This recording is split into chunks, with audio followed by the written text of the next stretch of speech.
Begin. Hey, what's up, everybody? How's it going, Patrick? Patrick, oh, God, I always put you in the green room right away. Hang on. I got to figure out how to make it not happen automatically. All right, let's hear you. Still in the green room. What the hell? Remove from green room. There we go. Boom. Okay, Now I'm good. Now you're good. It's such a bad feeling because, like, every time we start, I see that little mute button over my face, and I'm like, oh, I know he's not going to be able to hear me. But we're good now. How are we doing, Derek? Not too bad, man. Your mic is coming in a little low. Oh, my God. All right, wait, let's see if we can adjust this really quick. While you work on that, I'm going to go through the lineup. DJ LeMahieu leading off at second base tonight. Aaron Judge been red hot. He's out there in right field, hit 2 home runs in his last outing. Gleyber Torres in the number 3 spot, despite really struggling. Giancarlo Stanton in there at DH tonight. Gio Urshela at third base. Aaron Hicks dropped down to 6th in the order.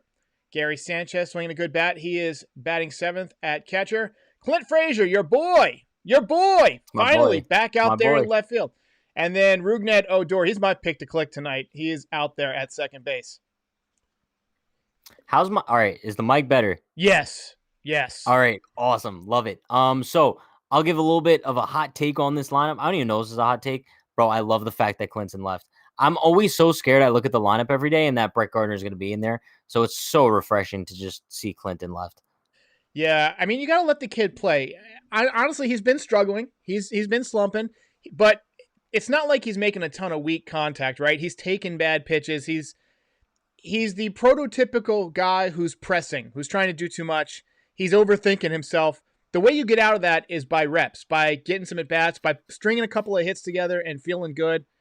So I'm super excited that he's back in the lineup tonight, and I think he's going to get going pretty soon. I've got a special preview, something you have not seen yet. Oh, boy. We're going to be releasing this onto the world pretty soon. This is the 643 DP Park. It's a stadium that I created based on our conversations. I'm so excited. Get a little look. Can you see it on your screen, Patrick? I can see it. So we've got a nice big open area. I gave it kind of a coastal theme because you liked the park out there in San Francisco. So there's an ocean behind the stadium.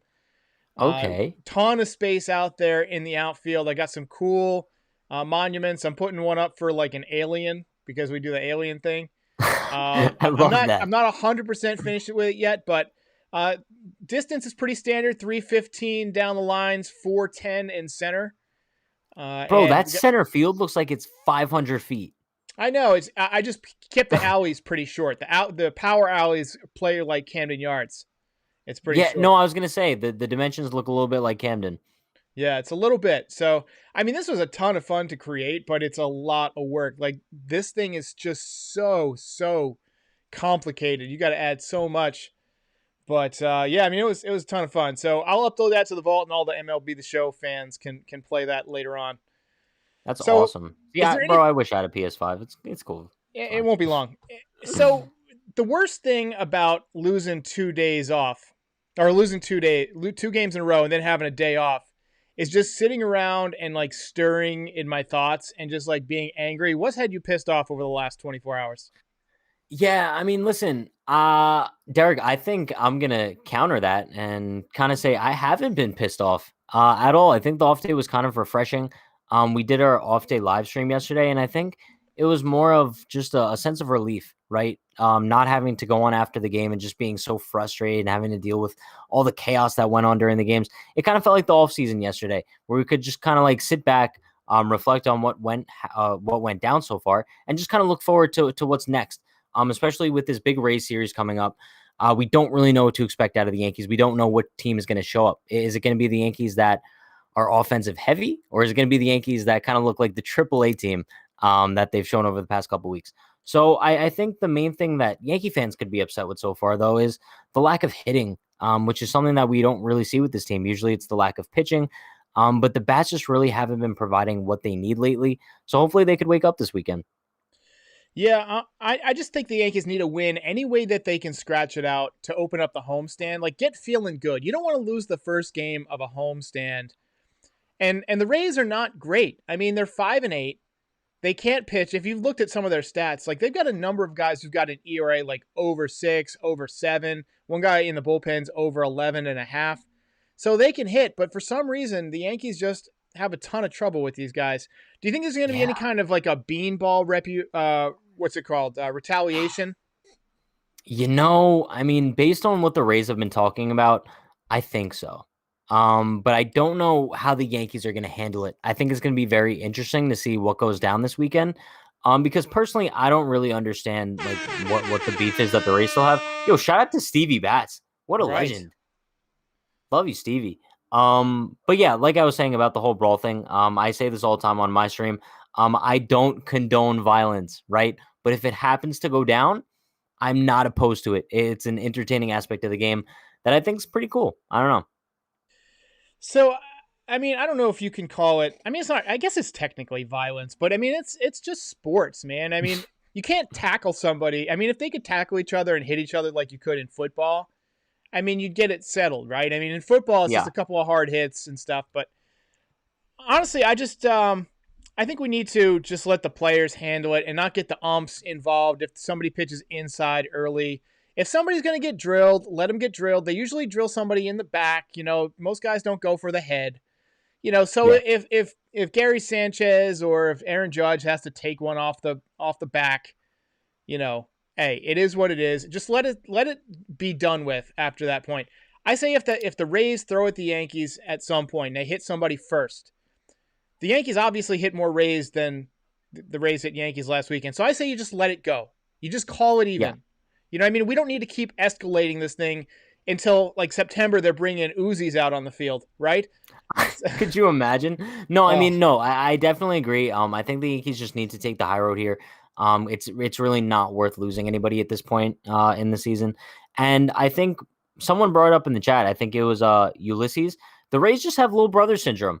That's really what it is at this point. They just seem like they just keep poking at the Yankees, even though the Yankees kind of dropped this after last season. The Rays should have just been the ones to take the high road after eliminating the Yankees in the ALDS last year and just been like, you know what, beef squashed.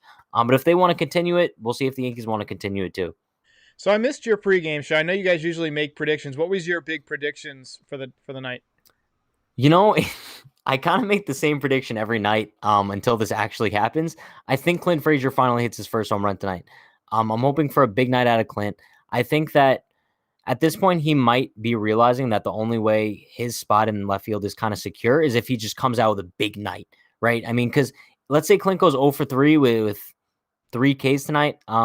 Big possibility Brett Gardner's starting tomorrow. And I don't know if Clint's going to be pressing at the plate too hard to the point where he's not going to perform well. But I'm hoping for a big night. And because of that, I'm expecting a big night.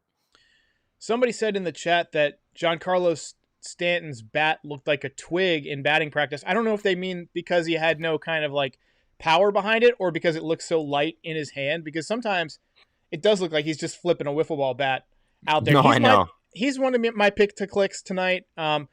I think Rougned Odor playing in Yankee Stadium for the first time as a Yankee. They say that there's something about putting on those pinstripes for the first time.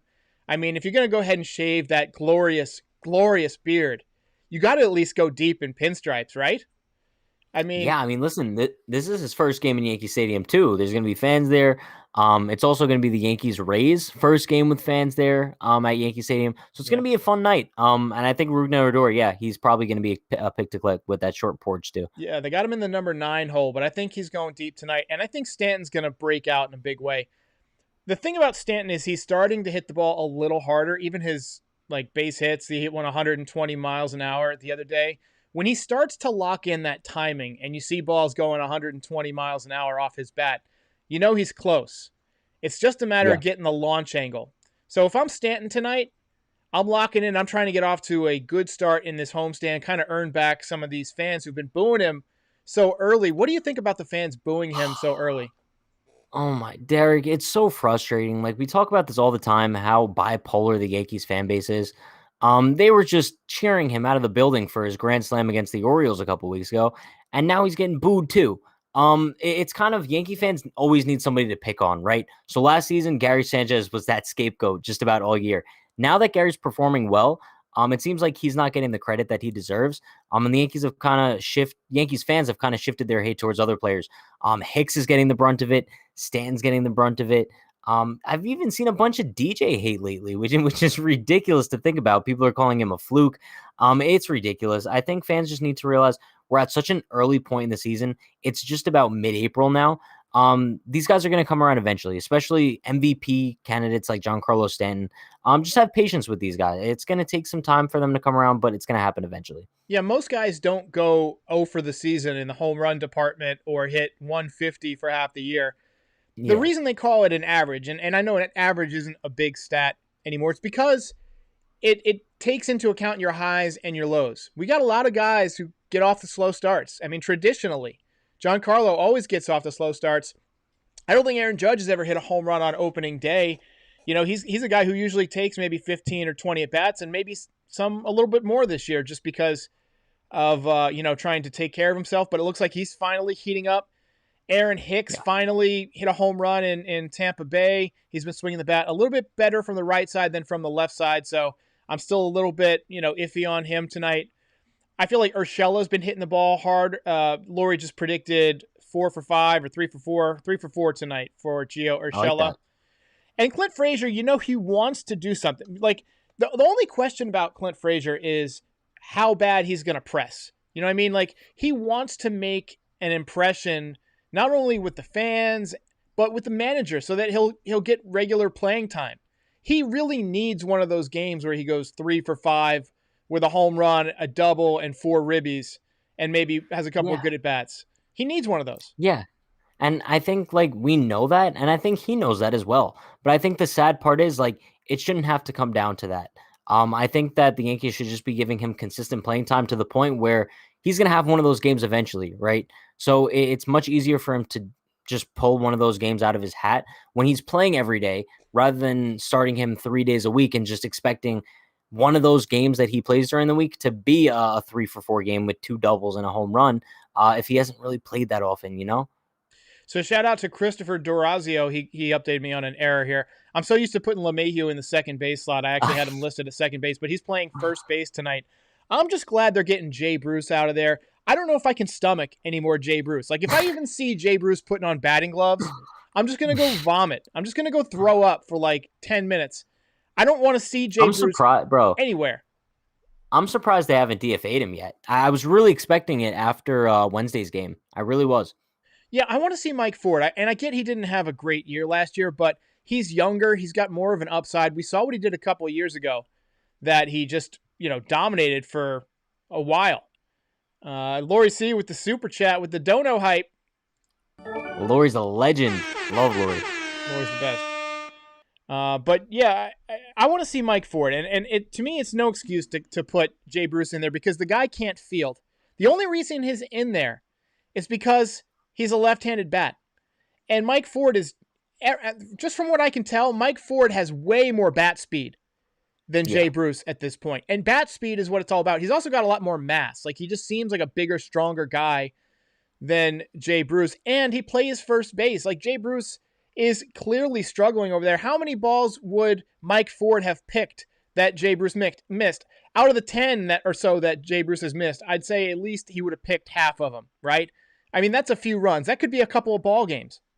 Yeah, no, I definitely agree. But I think once the Yankees do go the route to get rid of Bruce, which I think is going to be fairly soon, I don't even know if he's going to last the homestand, which is going to be until next Wednesday. So it's possible we see him going before that. But I think Mike Ford is going to be the next guy up in that situation. But I wouldn't be opposed to seeing Derek Dietrich. Dietrich is a guy with a ton of versatility. He plays just about every infield position besides shortstop. So he could possibly fit that role on the Yankees bench. He has an awesome personality as well, could interject some energy into that clubhouse. So I would be cool with Dietrich or Ford, but if I had to lean towards one right now, I'd probably go Dietrich.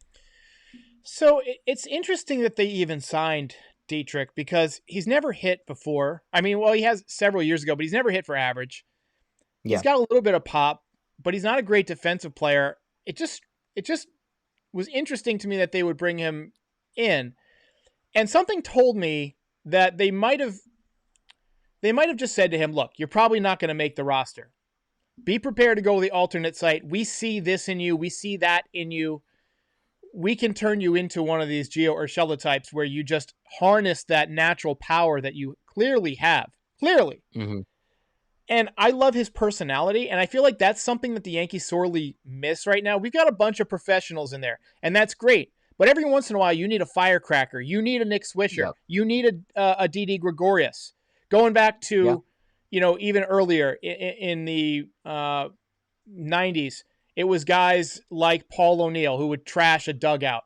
You need some of those guys that wear their intensity on their sleeve, or else everybody can kind of get into that mode where it's like, oh, well, I just hit a ground ball to shortstop. What's for dinner?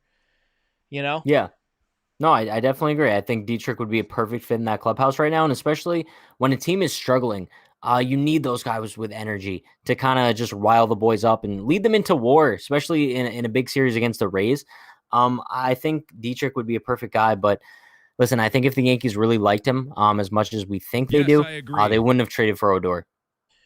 Well, yeah, Odor, I think they see that dynamic hard contact rate. I don't know if you read the article about that he seems to hit for an extremely high contact, like exit velocity, but his launch angle is leading to a lot of unlucky outs, and it has been for a long time. So I think the Yankees are just going to go to work with their coaches and try and straighten it out to where he creates, different kind of power or whatever, just by changing his swing path a little bit. And it might not happen, but it might. And it's worth taking a gamble on, at least while Luke Voigt's out, and you have an extra infield spot to play with. The thing about Dietrich is he's got enormous opposite field power, and that's hard to do. That's really hard to do. So if you can teach him to pull the ball, you give him two weapons, right? I've never really seen him pull the ball that much. I've admittedly only watched highlights, but it seems like most of his power is to the opposite field. And it seems if you could just teach him to pull the ball, he'd be nasty. Yeah, I think that he's pulled quite a few bombs when he was in Cincinnati. But yeah, listen, I think if he could abuse that short porch and right, I think he would be a perfect fit in Yankee Stadium, much like an Odor. But I guess we'll just have to wait and see. I think he is going to get an opportunity at some point this season with the Yankees. I think we just have to wait and see when that happens. So, all right, Nick Nelson on the bump tonight. It sounds like he's just going to be an opener pitch, like one inning. I don't think he's stretched out. I think we're going to see Mike King. Which Mike King do you think we're going to see after Nick Nelson? Do you think we're going to see the guy who gives up a home run every 2 innings, or do you think we're going to see the guy who absolutely dominated last time out? I think we're going to see something in between. Just because I don't think that Michael King that we saw last time is necessarily who he is. I think that was Mike King at his all-time best. And I think also some of the performances we saw from him in spring were also Mike King at his all-time worst, right? So I don't think that that's the pitcher who he is either. I think if Michael King could give the Yankees tonight 4 to 5 innings, less 2 runs or less, that would be an ideal situation. Just kind of keep them in the game because the Rays don't have their best pitching going tonight. I believe Michael Wacha's on the mound. Definitely a hittable arm that the Yankees could get to. So these guys just got to keep the Yankees in the game long enough to the point where if Rougned Odor hits a 3-run homer, they could easily be in the lead. All right, just as a younger fan, at what point do you start to get really ticked off and maybe turn off the game, or how far does this cold streak to begin the season have to go before you start to not believe in the team? Yeah, I mean, listen, before I did do Yankees content and whatnot, I would probably start to get concerned right about now, right? It would probably be at that point where as a casual fan, I would be like, you know what, I'm done with this team, they're not going anywhere this season. But now that I'm so invested, and I've been so invested for a long time now, I'm kind of unfazed by this situation just because I think over the past few years, especially with this core, we've seen the Yankees go through such drastic highs and lows. The low that they're going through right now isn't that catastrophic compared to what we've seen in years past. I would say what we saw last year out of the team when they were very injured, it was 10 times worse than what we're looking at now. So while I'm a little bit concerned, I'm not concerned just yet. I know I go on my live streams after the game, and I'm usually pretty optimistic, even after a brutal loss. So I think the only way that's going to change is if we're in mid-May and the team still seems like they can hit, especially with runners in scoring position. So I'll give it another month before I get seriously concerned. But until then, I'm just waiting for the team to turn it around because I mean it's bound to happen eventually. They're not going to perform this poorly on the offensive side of things for much longer. So I tried to get the footage, but I was running late today. I had a lot of work to do, and the time just crept up on me. Did you see that UFO, that pyramid-shaped weird UFO? Okay, so I saw you sent me. Is that what you sent me last night? It was like, yeah, last night or the night before. It was a couple days ago, maybe. Okay, so I didn't check it out, but I was on Instagram this morning, and I think Joe Rogan posted about it too, Yeah. right? Yep. Okay, so like, bro, I apparently like the Pentagon like confirmed the UFO or whatever. Derek, I don't know. It's interesting. I don't even know if it's a conspiracy theory anymore. No, I mean, It's just proven facts. they're here, dude. They're here. Like, if I had to, like, I've been listening to some experts talk about this, and like, there's no other country that can have this kind of technology.